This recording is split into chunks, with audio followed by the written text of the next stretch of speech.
Saya bacakan perkataan Ibnu Rajab Al-Hambali, ya.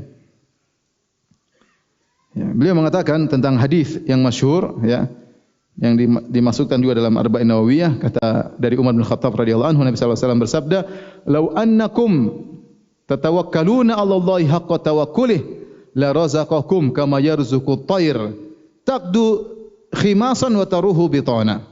Kata Nabi sallallahu alaihi wasallam, kalau seandainya kalian bertawakal kepada Allah dengan tawakal yang sesungguhnya, benar-benar bertawakal, hati benar-benar bergantung kepada Allah sambil melakukan sebab, maka Allah akan beri rizki kepada kalian sebagaimana Allah beri rizki kepada seekor burung. Dia pergi di pagi hari dalam kondisi perut kosong, balik dalam kondisi perut sudah kenyang. Ya, saya bacakan ini, hadis ini disyarah oleh Ibnu Rajab Al-Hambali. Tolong dengarkan, ya. Beliau berkata,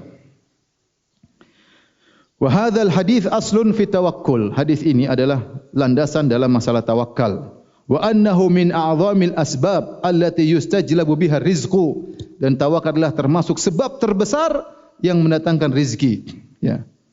Kemudian beliau berkata, "Annan nasa innama yu'tauna min qillati tahqiqi tawakkul wa wuqufihim al asbabidh dhahirah bi qulubihim wa musakanatihim laha." Kata Imam Ibnu Rajab rahimahullah taala, kebanyakan orang-orang terkena musibah dari sisi sedikitnya tawakal mereka. Mereka tidak mewujudkan tawakal yang benar dalam hati mereka. Wa wuqufihim ma'al asbab adh-dhahirah, dan mereka benar-benar terfokus kepada sebab yang zahir, bi qulubihim, dengan hati mereka, dan tenangnya mereka kepada sebab tersebut. Mereka lupa kepada pembuat sebab, yaitu Allah Subhanahu wa taala. Ini yang sering mereka mendapatkan musibah di situ, ya, rezeki sulit di situ. Kenapa? Hati mereka terfokus kepada sebab. Falidzalika yut'ibuna anfusahum fil asbab. Oleh karenanya mereka melelahkan diri mereka untuk urusan sebab.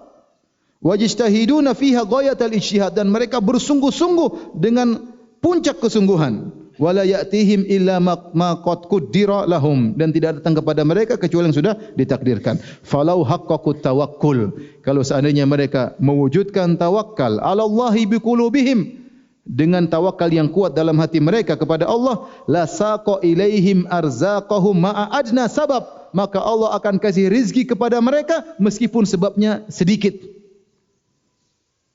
Contoh seperti Maryam waktu kelaparan akan melahirkan, Allah mengatakan wa huzzi ilaiki bi jid'in nakhlati tusaqit alaiki rutuban janiyya. Kata Allah, wahai Maryam, goyangkanlah pangkal korma, niscaya akan jatuh rutub dari pohon korma, ya. Sebab coba bayangkan Maryam kondisi sakit. Orang melahirkan punya tenaga atau tidak? Enggak punya tenaga. Sakit dalam kondisi haus, dalam kondisi lapar, kemudian kesakitan luar biasa, makhab, dia mengalami kesakitan, anaknya sudah mau keluar, lapar, enggak ada makanan. Allah bisa saja turunkan korma tanpa harus ngapa-ngapain, tapi Allah ajarkan kepada Maryam untuk melakukan sebab. Kata Allah, wa huzzi ilaiki bijidinah, goyangkanlah pangkal korma. Siapa bisa goyang pangkal korma? Jangankan orang mau melahirkan, kita saja laki-laki badan kuat, kalau goyang pangkal korma, bukan korma yang goyang, kita yang goyang. Bagaimana kalau mau goyang dari atas, dari bawah kita yang goyang. Apalagi wanita yang sudah mau melahirkan di puncak-puncak kelemahan. Tapi dia harus berusaha meskipun sedikit, mungkin cuma dia elus-elus, ya, tidak mampu dia goyangkan. Ya, tusaqit alaiki rutuban janiyah, maka Allah turunkan korma tersebut. Maka kata Ibnu Rajab Al-Hambali, kalau orang tawakalnya tinggi, sebabnya sedikit, tapi harus menempuh sebab, harus bukan cuma diam nongkrong di rumah.